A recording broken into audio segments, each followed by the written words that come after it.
দেখুন আমি আদা রসুন লঙ্কা এই মিক্সিতে আদা রসুন লঙ্কা মিক্সিতে এই 1 চামচ ভিনিগার 1 চামচ করে ভিনিগার নিয়ে এই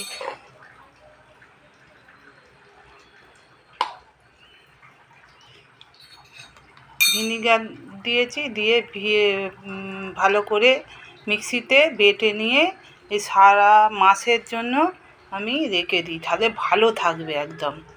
ভিনিগার দিয়ে মিক্সিতে বাটনা করে রেখে দিলে খুবই ভালো। দেখুন এই যে রসুন আদা